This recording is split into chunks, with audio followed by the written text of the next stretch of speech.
Hello everyone, good morning. कैसे हैं आप सब? Hope you are doing well. कैसी चल रही है आप लोगों की तैयारी? स्वागत है हमारे चैनल में जिसका नाम है साइकोलॉजी बाइट और हम कर रहे हैं आपका unit number 5 thinking intelligence and creativity. उसका पार्ट 1 पार्ट 2 ऑलरेडी अपलोडेड है, आप जाकर वहाँ देख सकते हैं। और आज हम कवर कर रहे हैं पार्ट 3। इसके बाद एक और पार्ट आएगा, पार्ट 4। तो क्वेश्चन देखते हैं। क्वेश्चन में कहता है क्वेश्चन 1 कि which of the following are feature of metacognition? Encoding, regulation, monitoring and evaluation. तो मेटाकॉग्निशन की विशेषताएं निम्नलिखित में से कौन सी हैं? इनकोडिंग, नियमन, निगरानी, मूल्यांकन। क्या होता है मेटाकॉग्निशन? क्या होता है? मेटाकॉग्निशन होता है कि हम अवेयर होते हैं और हमारे अपने सोच के ऊपर जो कॉग्निटिव प्रोसेस है, जो हमारी थिंकिंग है, उसके ऊपर हमारा कंट्रोल होता है। तो उसमें कौन सा फीचर होता है? मेटाकॉग्निशन का फीचर आपका है encoding, metacognition, regulation, monitoring and evaluation. Encoding जो है इसका पार्ट नहीं है। तो the right answer is B, C and D. Option number 4 is the correct answer. अगला क्वेश्चन देखते हैं। क्वेश्चन नंबर 2 है असर्शन एंड रीजन से। असर्शन में कहता है कि researcher have shown that language may play an important role in shaping important aspect of cognition. यानी शोधकर्ता ने दिखाया है कि भाषा की संज्ञान के महत्वपूर्ण पहलुओं को प्रभावित करती है। और रीजन में क्या कहता है? रीजन ये कहता है कि linguistic relative Witty hypothesis suggests that language shape or determine our thought and the way we think। यानी भाषाई सापेक्षता परिकल्पना के अनुसार भाषा हमारे विचारों को आकार देती है। बिल्कुल सही है। लेकिन देखिए, दोनों स्टेटमेंट दो अलग अलग बातें कह रही हैं। असर्शन भी सही है और रीजन भी सही है, लेकिन ये एक दूसरे को एक्सप्लेन नहीं कर पा रही है। तो हमारा जो राइट आंसर होता है option number 2, both are true but R is not the correct explanation of it। Next question देखते हैं। क्वेश्चन 3 में कहता है कि which of the following are the component of the emotional intelligence according to Mayer Salovey. Mayer Salovey के अनुसार जो है भाषा जो भावनात्मक बुद्धि के घटक कौन कौन से हैं? Perceiving emotion, using thought of facilitate decision, understanding emotion या मैनेजिंग इमोशन। तो मेयर सेल्वन ने जो इमोशन दिया था, उन्होंने क्या दिया था? Perceiving emotion, understanding and managing emotion. The right answer is option number 1, 3 and 4।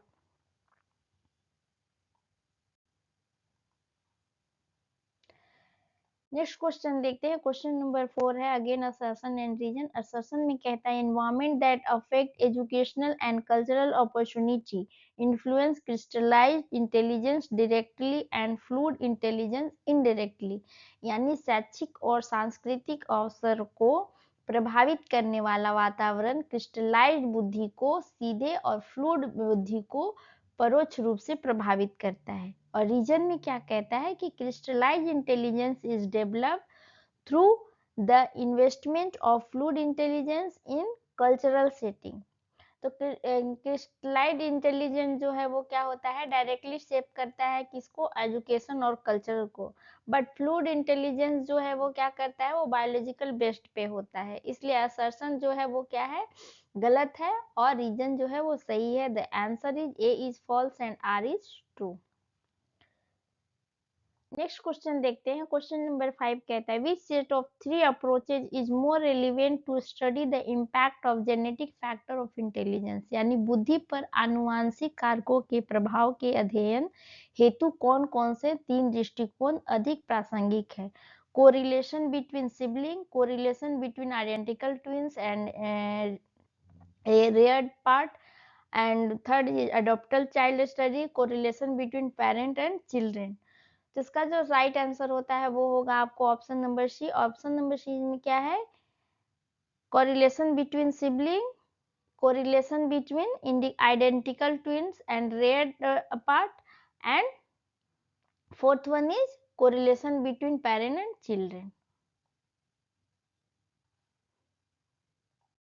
अगला क्वेश्चन देखते हैं, कहता है question number 6, how does one choose the option with the highest expected utility while making rational decision making, find the correct sequence. यानी जब तार्किक निर्णय निर्माण में हम अधिकतम प्रत्याशित प्रयोगिता वाले विकल्प कैसे चुना जाता है, उसको सही क्रम में अरेंज करना है।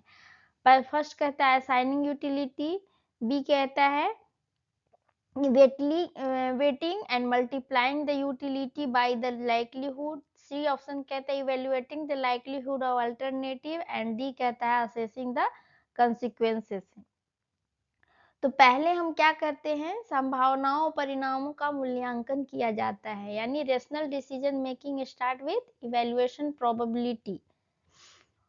तो पहले आएगा सी। फिर क्या करते हैं हम, असेसिंग द कंसिक्वेंसेस, परिणाम को क्या करते हैं, मूल्यांकन किया जाता है। फिर थर्ड स्टेप में हम क्या करते हैं, थर्ड स्टेप में करते हैं कि असाइनिंग यूटिलिटी, उपयोगिता निर्धारित करना होता है। फोर्थ स्टेज में हम क्या करते हैं, फोर्थ स्टेज में कहते हैं weighting and multiplying the utility by the likelihood. तो the correct answer is C, D and A and B, that is option number 4. Next question है question number 7, arrange the following state of language development in order their occurrence।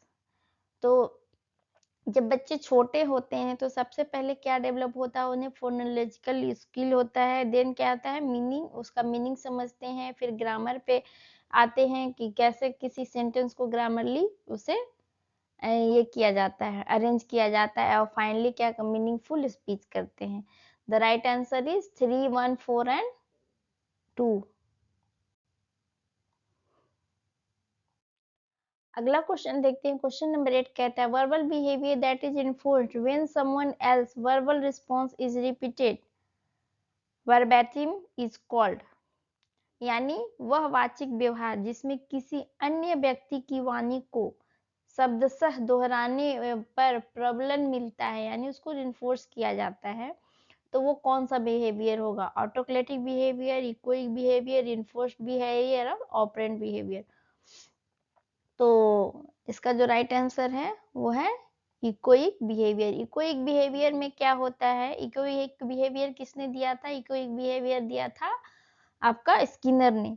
उसमें क्या होता है कि व्यक्ति जो है दूसरे की वाणी को ठीक उसी रूप में दोहराता है। इको, जैसे आप कुछ बोलते हो तो आवाज कैसे इको होता है, यानी आप ही का आवाज आपको दोबारा सुनाई देता है।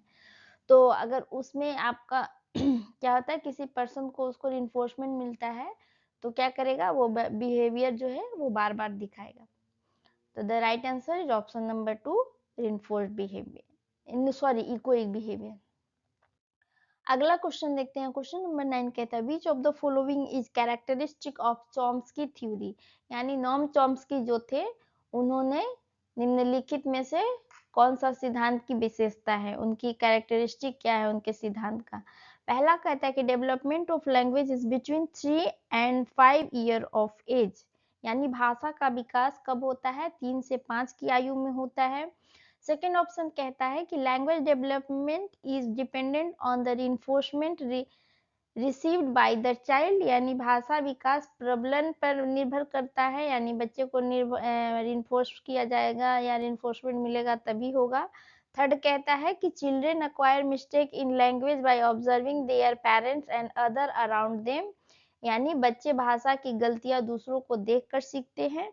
और फोर्थ ऑप्शन कहता है कि children have an innate mental grammar, यानी बच्चों में जन्म से ही क्या होता है, मानसिक व्याकरण होता है।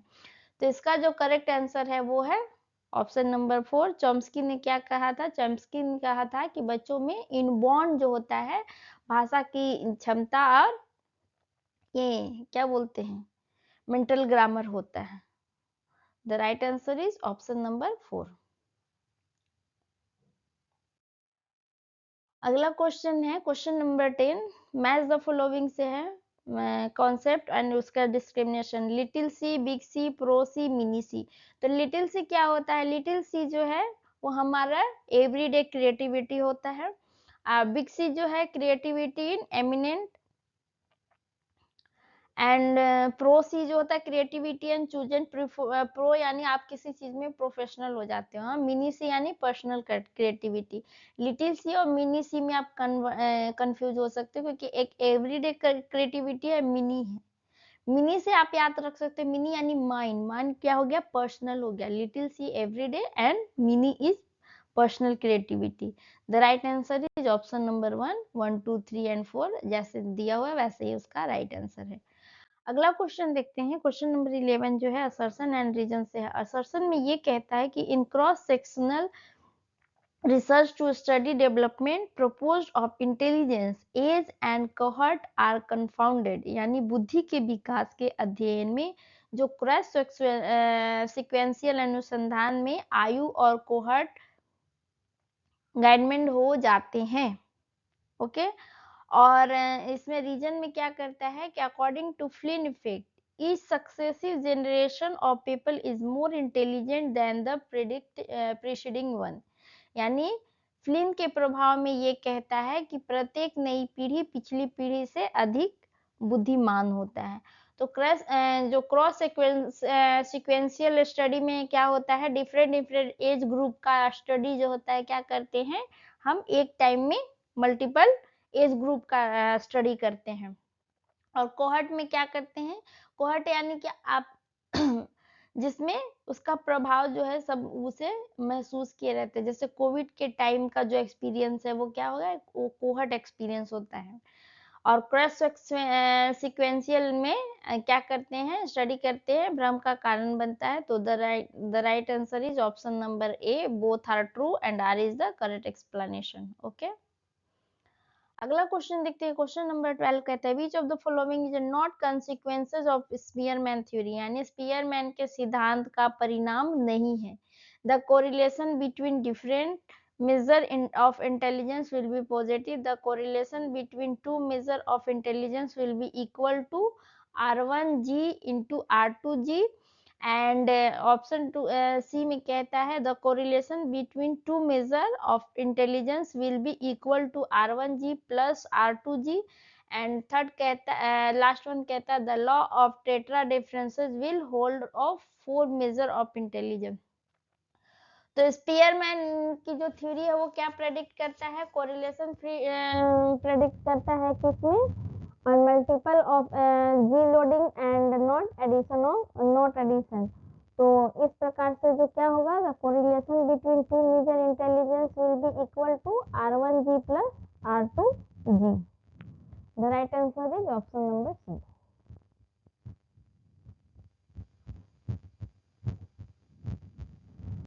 अगला क्वेश्चन देखते हैं, क्वेश्चन नंबर 13 कहता है इंजेंशन distinction between level 1 and level 2 ability, which one of the following is not a characteristic of level 1 ability, यानी जेंसन द्वारा जो लेवल 1 और लेवल 2 क्षमताओं के भेद में निम्नलिखित में से कौन सी स्तर 1 क्षमता की विशेषता नहीं है। It involves neural registration and consolidation of stimulus input। D option में कहता है it involve relatively little transformation of input. C कहता है it is abstract and it is measured by test which are culture reduced. और D option कहता है कि it is relatively homogeneously distributed among different ratios. तो Jensen का जो level 1 था, वो लेवल 1 में उन्होंने क्या किया था, किस बेसिस पे दिया था, associative learning with minimal transformation and are relatively culture free. तो इस प्रकार से क्या होता है कि जो एब्स्ट्रैक्ट रीजनिंग होता है वो किससे मापा गया था, culture reduce test and is characterised in level 2 not level 1। तो it is abstract and measured by test which of culture reduced and is the right answer, option number 16।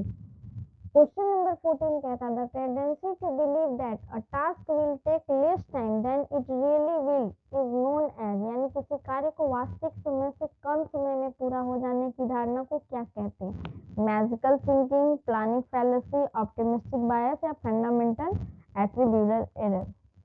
तो इसे कहेंगे, क्या कहेंगे, प्लानिंग फैलेसी। प्लानिंग फैलेसी में हम क्या कहते हैं, सिस्टमेटिक अंडर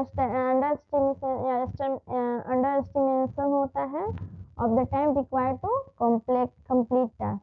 जबकि क्या होता है कि इसमें व्यक्ति क्या करता है कि व्यक्ति समय से पहले ही उसे अपने प्रायर एक्सपीरियंस उसको क्या करता है, पूरा कर देता है। The right answer planning fallacy.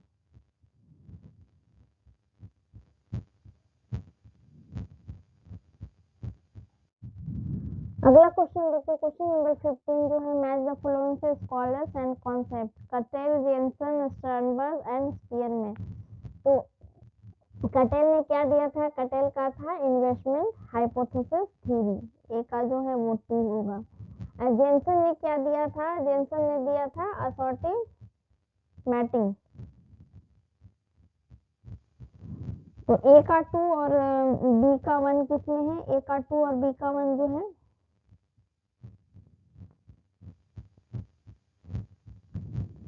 Option गलत दिया हुआ है क्या यहाँ पे?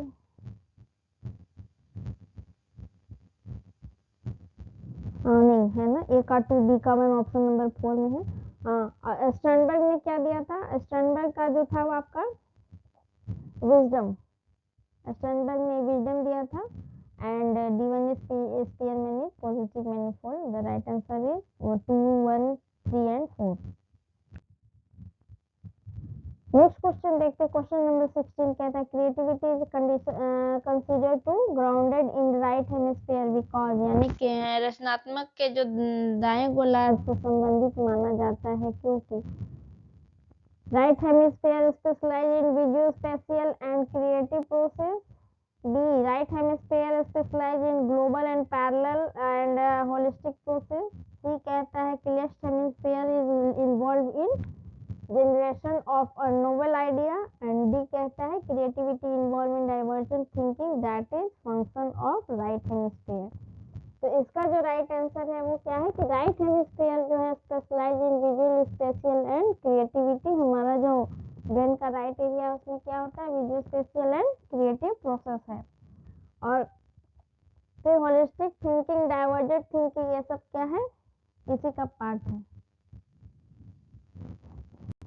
The right answer is A, B and C. Option number 1 is correct.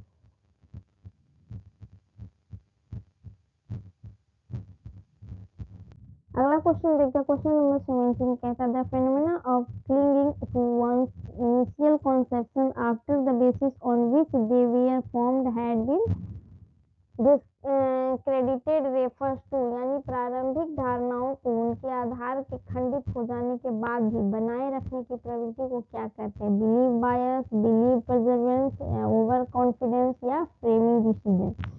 उसका जो राइट आंसर है वो बिलीव प्रिजर्वेंस है कि बिलीव प्रिजर्वेशन में क्या करते हैं, hold on to believe even after the evidence supporting them has been disconfirmed, यानी विश्वास इतना स्ट्रांग होता है कि व्यक्ति अपने विश्वास में तब तक बनाए रहता है जब तक कि उसको समर्थन में साक्ष्य प्राप्त समाप्त न हो जाते हैं। The right answer believe. अगला क्वेश्चन देखते हैं, क्वेश्चन नंबर 18 कहता है असर्शन एंड रीजन में, असर्शन कहता है कि people overlook flaw if the overall issue is perceived as important, यानी यदि किसी मुद्दे को अत्यधिक महत्वपूर्ण माना जाता है तो लोग उसकी कमियों को अनदेखा कर देते हैं।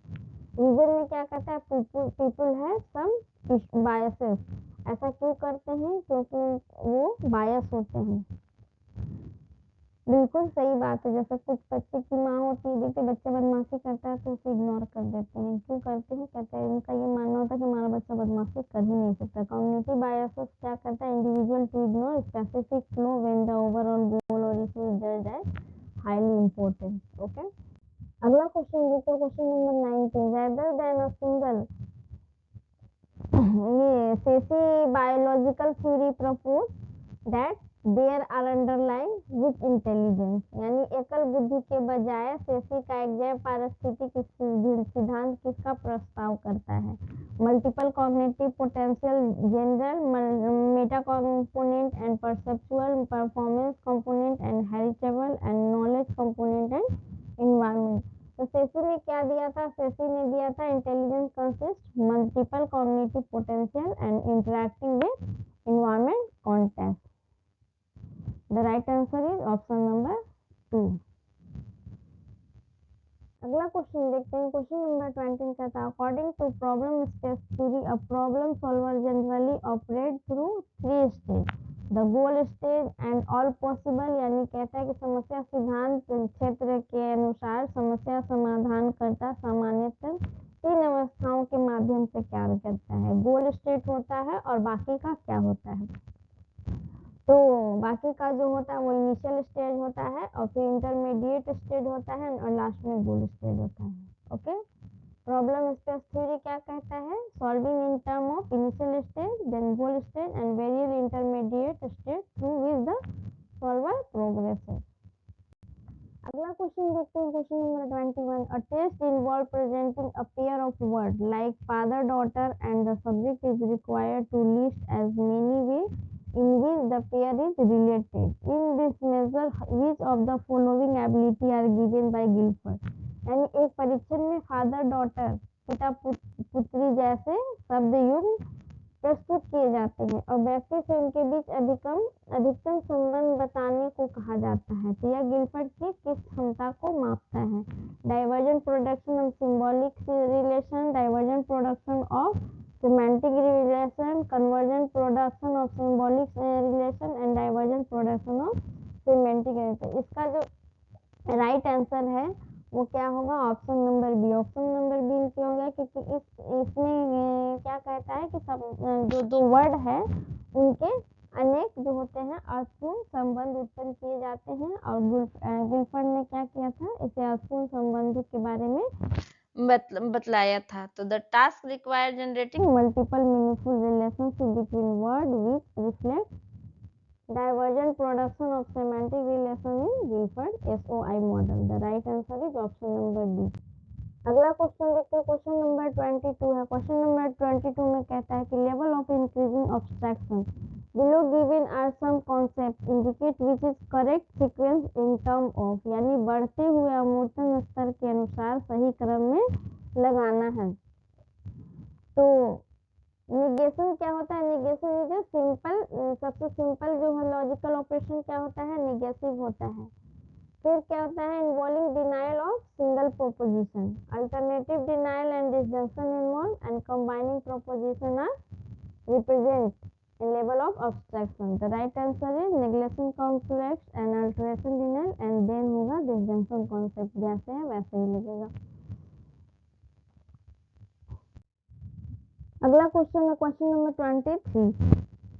क्वेश्चन नंबर 23 किसे है, Gardner theory of multiple intelligence refers to an individual 8 separate ability logical, mathematical, verbal and naturalistic and special and interpersonal.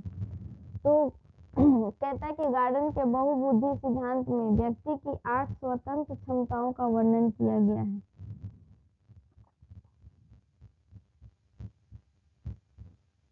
तो इसमें ये बताना कि क्या नहीं दिया हुआ, मेरे ख्याल से लगता है कि क्वेश्चन इनकम्प्लीट है। तो इसमें musical, bodily kinaesthetic and intrapersonal इसका राइट आंसर होगा।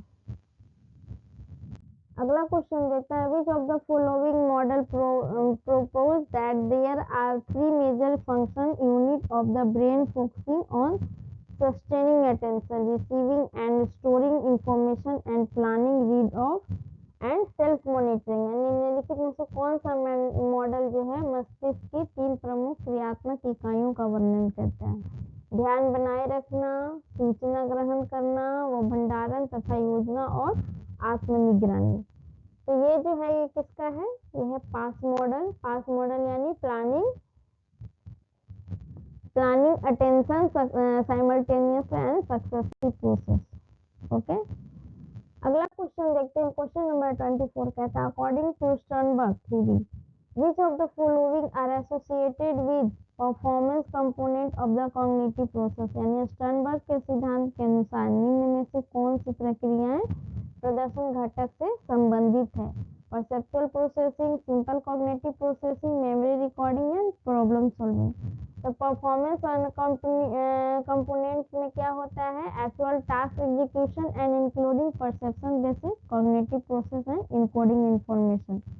The right answer is option number 2 A 2 and 1 2 and 3।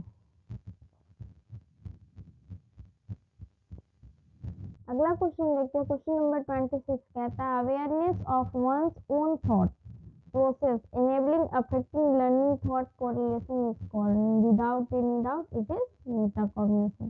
यानी अपने चिंतन की प्रक्रियाओं के प्रति जागरूक होना, यानी हम क्या सोच रहे हैं, गलत सोच रहे हैं, सही सोच रहे हैं, इसके बारे में हमें कौन बताता है, मेटाकॉग्निशन बताता है। ओके, अगला क्वेश्चन देखते हैं, क्वेश्चन नंबर 27 कहता है what did Chomsky not argue about language development. Chomsky ने भाषा के विकास में किस बात का समर्थन नहीं किया था। तो चॉम्स्की ने क्या क्या व्यवहारवादी दृष्टिकोण को क्या किया था, अस्वीकार कर दिया था, और क्या माना था उन्होंने, भाषा का विकास प्रोत्साहन पे नहीं बल्कि क्या इनबॉर्न होता है ना। The right answer option 8 is based on reinforce learning, इन्होंने से नहीं माना था, रेनफोर्स बेस्ड को रिजेक्ट कर दिया था। अगला क्वेश्चन देखते हैं, क्वेश्चन नंबर 28 कहता है person otherwise limited in mental ability has amazing specific skill this is because। यानी एक व्यक्ति जिसकी सामान्य बौद्धिक क्षमता सीमित है परंतु कुछ विशिष्ट क्षेत्रों में अद्भुत कौशल रखता है, इसे क्या कहा जाता है। Academic under achievement, practical intelligence, academic over achievement, Sawant syndrome. तो इसे कहते हैं सावंत सिंड्रोम। सावंत सिंड्रोम में क्या होता है कि एक कंडीशन होता है जिसमें इंडिविजुअल क्या करता है, overall intellectual limitation so exceptional ability in specific area. यानी व्यक्ति को क्या होता है, किसी विशेष क्षेत्र में वो क्या होता है, परिपूर्ण होता है, या मतलब एक्सपर्ट होता है, या म्यूजिक में हो, या आर्ट में हो, या कैलकुलेशन में हो। अगला क्वेश्चन देखते हैं, question number 29। Question number 29 match the following से है meaning of word, rules that govern the order of word, smallest unit of sound, smallest unit of meaning. तो मीनिंग ऑफ वर्ड क्या है, मीनिंग ऑफ वर्ड जो है आपका semantic. Rule that govern the order of word that would be syntax. Syntax हमें क्या करता है, बताता है सही सेंटेंस और ग्रामर का जो परफेक्शन होता है वो सिंटैक्स में देखते हैं। स्मॉलेस्ट यूनिट ऑफ साइंस क्या होता है, स्मॉलेस्ट यूनिट ऑफ साइंस जो है वो फोनीम है। And smallest unit of meaning, देखिए यहाँ साउंड अलग है, मीनिंग अलग है। अगर मीनिंग पूछता है तो दैट वुड बी मॉर्फिम, अगर साउंड पूछेगा तो वो क्या होगा, फोनीम होगा। The right answer is option number 4। अगला क्वेश्चन देखते हैं, क्वेश्चन नंबर 30। क्वेश्चन नंबर 30 कहता है which of the following are step of problem solving cycle. Problem solving का एक साइकिल होता है, उसमें क्या स्टेप होता है, problem identification, problem definition, organisation and allocation.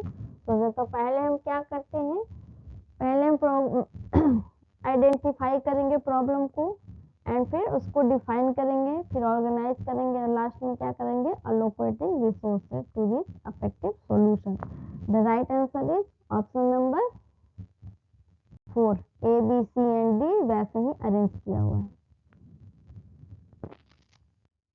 अगला क्वेश्चन देखते हैं, question number 31। while forming a concept one choose to take one hypothesis and select many of its features to quickly form the concept at once।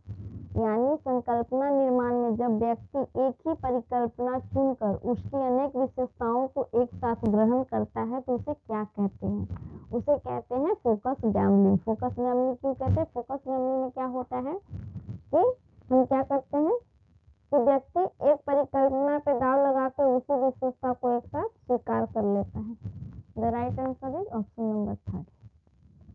Question number 32 देखते हैं, question number 32 assertion and reason से है। Assertion में ये कहता है कि advertising and media campaigning are based frequently on the availability heuristic. यानी विज्ञापन और मीडिया जो है अभियान क्या है, प्रायः उपलब्धता और ह्यूरिस्टिक पर बेस्ड होता है। रीजन क्या कहता है, रीजन में ये कहता है कि consumer recall instances of being satisfied and expect this outcome to recur. यानी उपभोक्ता संतोषजनक अनुभवों को याद कर भविष्य में भी वही परिणाम होने की अपेक्षा करता है। तो एडवर्टीजमेंट क्या करता है? एडवर्टीजमेंट से हम क्या करते हैं? आसानी से उपलब्ध उदाहरण प्रस्तुत करते हैं, फिर उसी के आधार पे क्या करता है, हम निर्णय ले लेते हैं कि लास्ट टाइम अगर हमको मुझे दिया है कि हाँ जियो में आपको 1 kg प्याज फ्री मिलेगा, तो आप यही उम्मीद करेंगे कि हाँ हमें फ्री मिलेगा। The right answer is option number 1, both are true and R is the correct explanation. अगला क्वेश्चन देखते हैं, क्वेश्चन नंबर 33 जो है, creativity has been conceptualised in term of following, यानी सृजनात्मकता को निम्न में से किसे अवधारित किया जाता है? Creativity as product, process, potential and perseverance. तो इसका जो राइट आंसर है वो है option number 3, A, B and C, D is the not part of.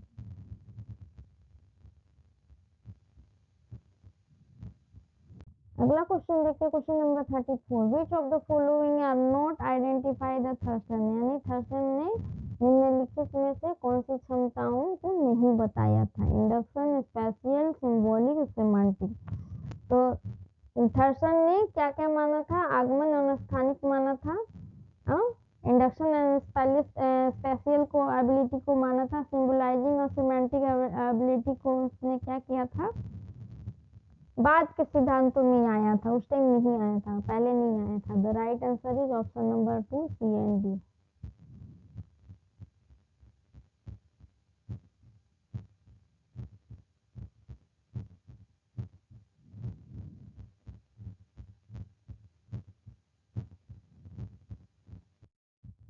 अगला क्वेश्चन देखते हैं, क्वेश्चन नंबर 35 कहता है असर्शन एंड रीजन से। असर्शन में ये कहता है Gf and Gc correlate positively across the age level with moderate magnitude, यानी जीएफ और जीसी जो है विभिन्न आयु स्तरों पे क्या होता है?